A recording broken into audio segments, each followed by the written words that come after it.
Fight fans, buckle up. Nassourdine Imavov just authored the most complete win of his career over Caio Borralho, and the reaction from the sport's loudest voices came fast. Islam Makhachev kept it short and respectful. Dominant performance, congrats bro. Khamzat Chimaev weighed in with the minimalist menace only champions pull off. Good fight. Henry Cejudo gave us a two-step take in real time.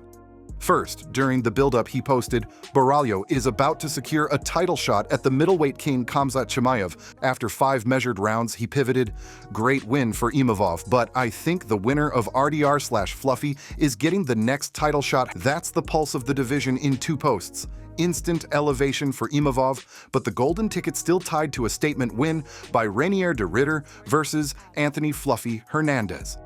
Aljamain Sterling echoed what a lot of analysts were thinking while giving Imavov full credit.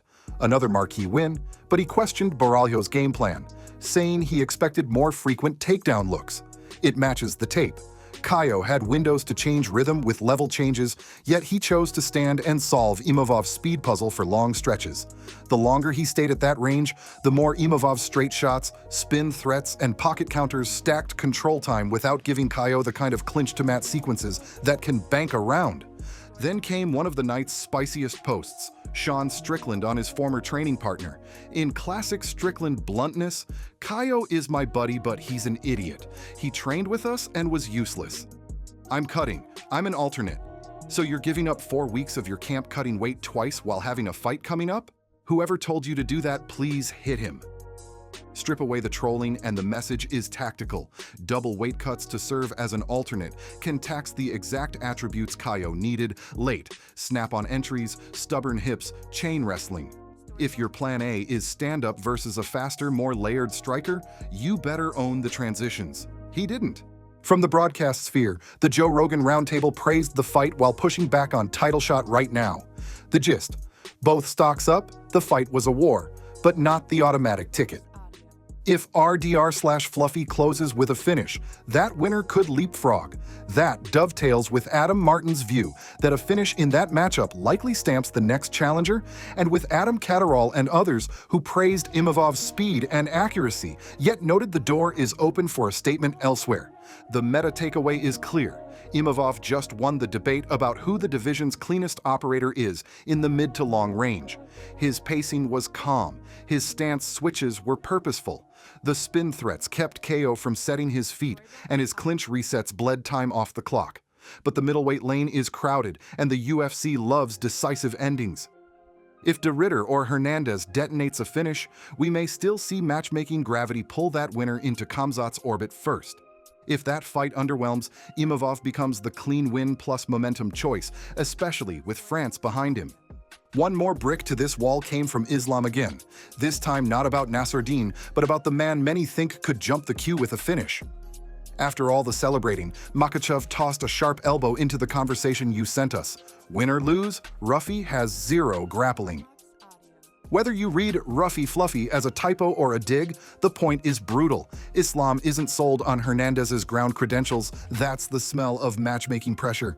Elevate Imavov's night while simultaneously denting a rival contender's narrative.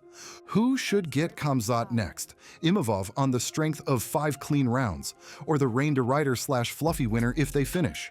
Drop your pick and why in the comments right now, and hit like so more fans see tonight's reactions in their feed. With Paris cooling down, Islam turned the flamethrower on lightweight politics. His line was direct and quotable. It's no secret that Ilia's been ducking Arman. I've already seen some comments on the internet where he says, "I'd rather retire than fight Arman."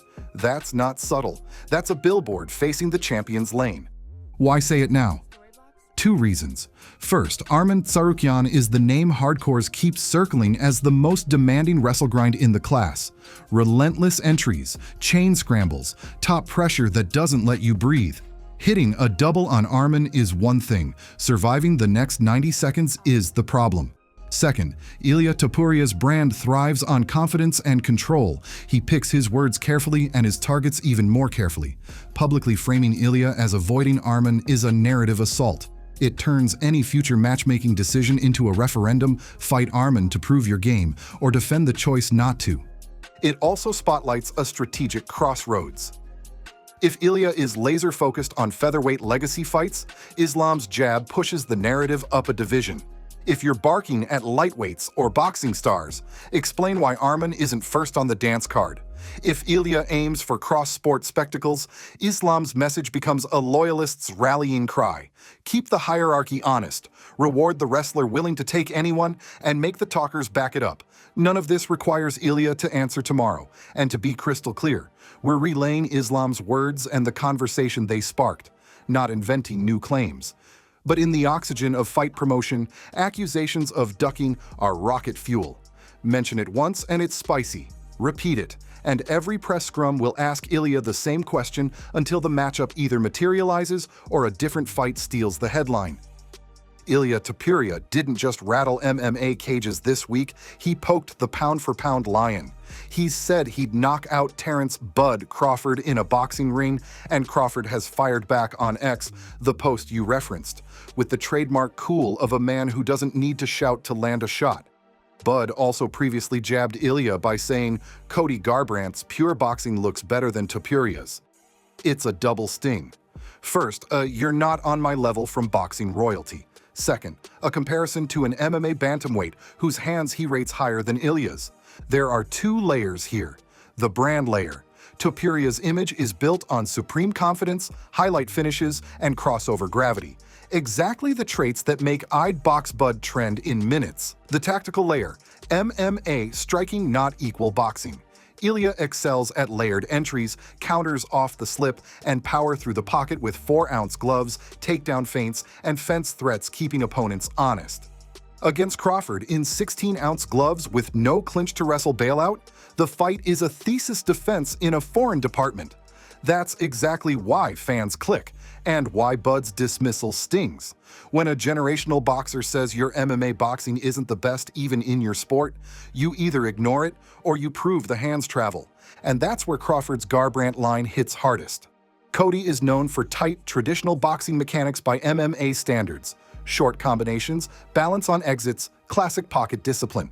Bud's subtext is simple. If I rate another MMA boxer's mechanics over yours, why would I believe you flatten me? For Ilia, this isn't just about a fantasy fight. It's about how his striking is perceived when removed from the MMA context that makes it sing. Will it ever happen? History says cross-sport megafights require timing, leverage, and outrageous money. Ilia would likely need to clean out a division fight or two to maximize leverage. Bud would need the right payday relative to legacy options at 147/154. Until then, the war of words moves tickets in both arenas.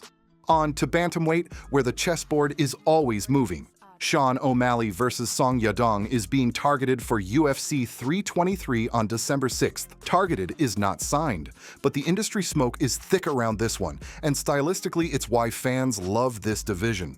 On paper, you couldn't draw a cleaner contrast. O'Malley is a range sniper with feints that make opponents reset their feet every 5 seconds. He hides power in his step backs, draws out jabs he can pull and counter, and sneaks the right hand over the shoulder when you reach. His best work arrives when he makes you chase. Yadong is a compact pressure boxer with a wicked bodyhead cadence. He doesn't need a huge windup to land real heat. His entries are short, and he keeps himself set to intercept kicks with counters. He's most dangerous from the mid-range, where a half step can turn your jab into his right cross. If it gets inked, the keys are obvious. O'Malley has to own the outside, walk Song onto check hooks and step back rights, and never give up his stance discipline under pocket pressure. Song has to shave the cage, hack O'Malley's lead leg, and touch the body early so the headshots later aren't Hail Marys. Grappling can be the equalizer either way, but this screams striker versus striker with patience required. One man plays chess, the other kicks down the board if he can pin the corners. From the business seat, O'Malley is a schedule mover. Announcements around him land with PPV-level attention, even when it's not a PPV date. Song is the kind of opponent who age tests champions. He doesn't gift rounds, and he will trade in the pocket when the moment comes. If you want a late-year headliner that sells highlight packages win or lose, this is it. Tonight's echo is loud and layered. Imavov just banked 5 methodical rounds, drawing praise from Islam, a nod from Khamzat, a game plan critique from Sterling, and a strategic facepalm from Strickland. Cejudo framed the stakes perfectly. Imavov's win is big, but a De Ridder or Hernandez finish could still snatch the ticket to Khamzat. Islam couldn't resist spiking the football with his rough-he-has-zero grappling jab, which does 2 things at once: raises Nassourdine and dims a rival in the same breath. Then Islam went further, accusing Ilia Topuria of ducking Arman Tsarukyan with the line you provided. Not a secret, I'd rather retire than fight Arman.